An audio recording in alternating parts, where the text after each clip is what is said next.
Hey Fruit Bats, it's Frilly Banana Girl here. Welcome to another episode. So as promised, I have a beautiful cruelty-free Thanksgiving recipe for you here today. Doesn't it look amazing? 100% plants, no cruelty, no blood, no guts, and especially no ass. It's an ass-free Thanksgiving, thank you very much. And this is from my friend Mary at Mary's Test Kitchen, so make sure you go and subscribe to her channel. I'll put a link in the description below, and also a link to a playlist that she talks about in the video. So please leave the turkeys alone and have a cruelty-free Thanksgiving. Hi guys! Today I'll be showing you how to make this delicious stuffed seitan holiday roast with awesome mushroom gravy to go with it. It makes a great centerpiece, but you're probably going to want to make a few more dishes for your Thanksgiving feast. Thankfully, this video is part of the epically ethical Thanksgiving collab with 8 of my favorite vegan YouTubers, led by the wonderful Emily from Bite Size Vegan.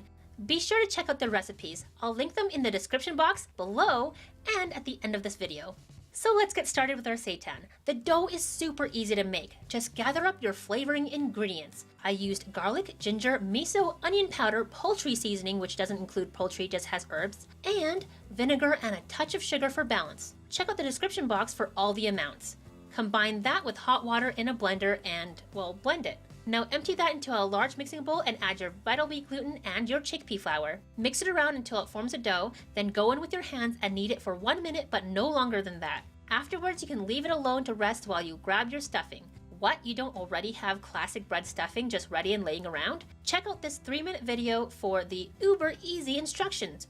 Basically, you just saute some celery and onion, add broth, and mix in some dried out bread cubes. After your dough has rested for a couple of minutes, roll it out into a flat surface. You can see that I added a little bit of chickpea flour, but that was actually totally unnecessary. The gluten dough doesn't really stick. If it does, just wet it a little.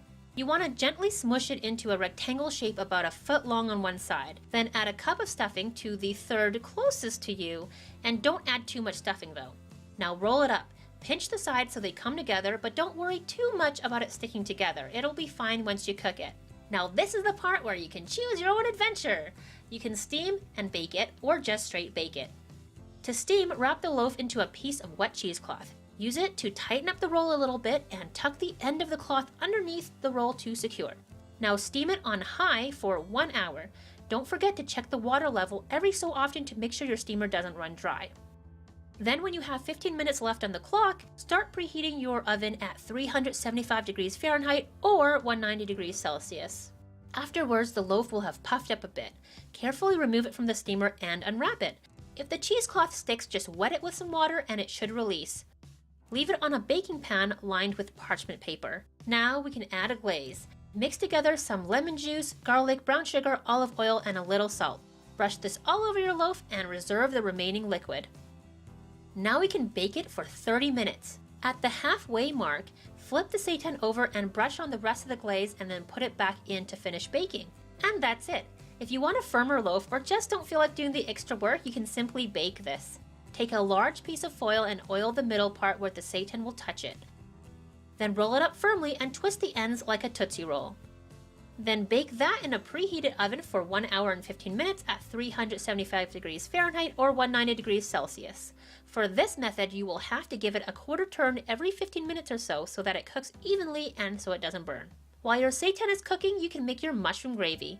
Take a whole bunch of mushrooms of any mild variety, and 2 cups of vegetable broth, a clove of crushed garlic, some thyme, some olive oil, and some wheat flour, cornstarch, or tapioca flour.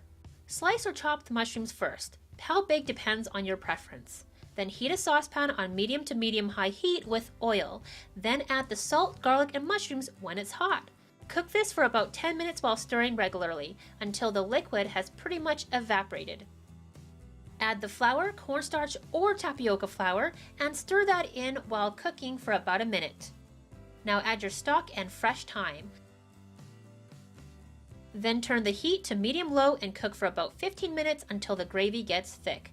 Simmer it for longer if you want it to be thicker, and taste it and adjust for salt and pepper. When the time is up on the oven, be very careful while removing your seitan, and be careful when you unwrap it too. See, it got a bit toasty on one side because I forgot about turning it at the end. Then leave the seitan to cool a bit before slicing. The baked seitan is a little dry on the outside, so you can moisten it a bit by brushing on some vegetable broth or the same glaze that we put on the steamed seitan. The texture is firm, kind of like tofurkey. The steamed seitan is more tender but still firm. The outside is a little sticky and a little lemony from the glaze, and the stuffing inside is more puffed up from the additional steaming moisture. Last but definitely not least, top the seitan with your rich, savory mushroom gravy. And now for the taste test. Oh yes, tender, hearty, delicious. I have to admit, I left the camera rolling while I just stood there and ate this up. Serve this with your favorite Thanksgiving sides or try out one or more of these wonderful plant-based holiday dishes. There's stuffed pumpkin from Sim's Kitchenette, a creamy mushroom soup from Cooking with Plants, roasted roots from the Veggie Nut, quinoa cauliflower mash from Vegetorials, an amazing looking Thanksgiving burger from Unhealthy Vegan, a citrus spice cranberry sauce from York and Spoon, and finally a beautiful gluten-free pumpkin pie from Plant-Based Judy. Don't forget to check out Bite Size Vegan's video on the truth about Thanksgiving. Thank you so much for watching. If you liked this video, please give it a thumbs up and let me know what your favorite holiday dishes are.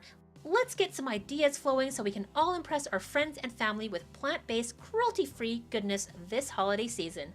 Bye for now.